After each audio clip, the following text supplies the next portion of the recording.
Make it make more sense to me. How does he love me? I mean, like, what does this look like? What is this flavored like? Okay, Jesus told us exactly. John 17:23. Jesus prays this prayer to the Father. He says, Father, I and them, you and me, that they may be made perfect in one, that the world may know that you have sent me and have loved them as you have loved me. You've known and believed the love God has for you. What kind of love does God have for you? He loves you as. He loves you exactly as he loved Jesus.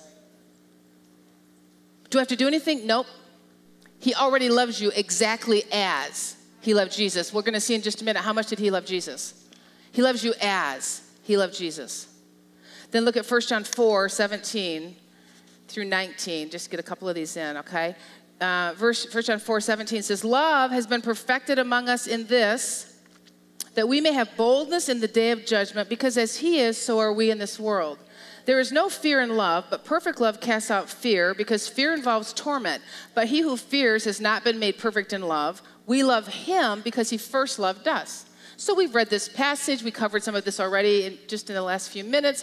But in the middle of this, I remember for decades reading this passage, where it says, because as he is, so are we in this world. And I read that in this idea of, as Jesus was, so am I supposed to be in this world. We're supposed to be like Jesus, are we not? Is he not our example? Are we not supposed to love as Jesus loved? Are we not supposed to have him as our example and do the things he did? Yes. But that's not what this passage is talking about.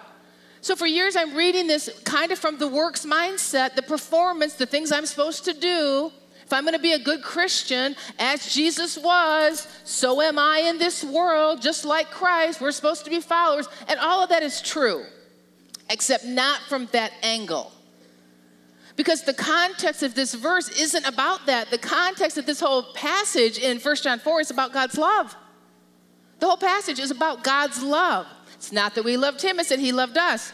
Love has been perfected among us. We can have boldness in the day. How can we have boldness in the day of judgment? Because we were perfect like Jesus was? Because we did all the things that we're supposed to do to be following in his example? No. We can have no fear in judgment because as he is loved, so are we in this world.